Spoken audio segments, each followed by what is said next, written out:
Been an attorney for over 32 years, and people often ask me, what is estate planning? In this video, you will learn what is part of an estate, what is not part of an estate.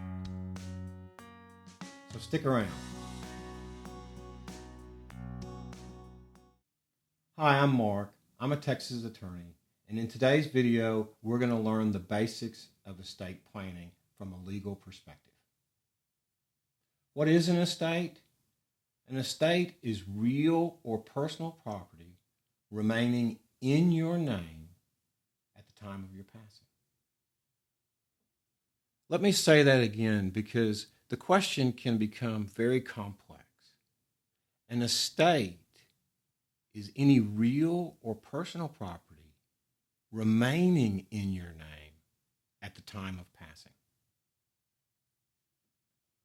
What is not part of an estate?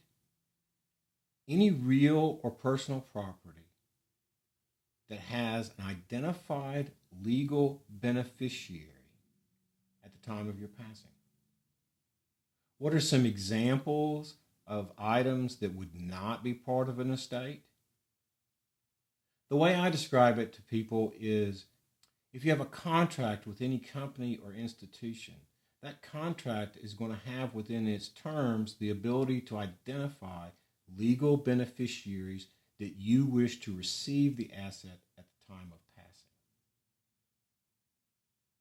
Such contracts include things like life insurance, an annuity, 401ks, IRAs, and other financial products. Let's take an example of life insurance that normally you would expect to not be part of an estate. Let's say you started a job 35 years ago and you were really excited when you first started, and the company HR person gave you a bunch of papers to fill out. You identify your emergency contacts. You identify whether or not you want health insurance. And they also offer you a life insurance policy as part of your benefit package. As you're filling out the forms, at the time, you're married, don't have any kids, so you simply identify your spouse and keep on moving through the forms because you're excited to go to work. And then you don't think about it again. Let's say that you survive that spouse and never think back to check that life insurance policy. When it comes time for the insurance company to pay on your life insurance policy, and they look down and see that the beneficiary is a spouse that predeceased you, they will have no choice but to make the payment to your estate, even though you may have intended for your children to receive those funds outside of the estate. Another example of assets that may not be included in the estate are things where you fill out a beneficiary form with the state.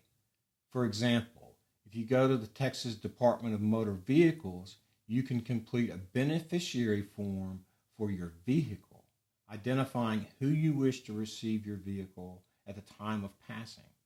If you file and execute a proper form with the state, the title will be passed to the person you identify as the beneficiary.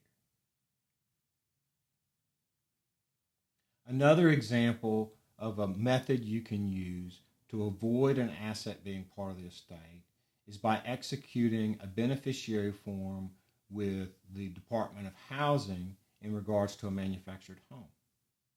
You can execute a beneficiary form leaving your manufactured home to someone specific and therefore avoid the need for probate to transfer the title to that asset. That's all the time we have. The outro music's coming. See you in the next video.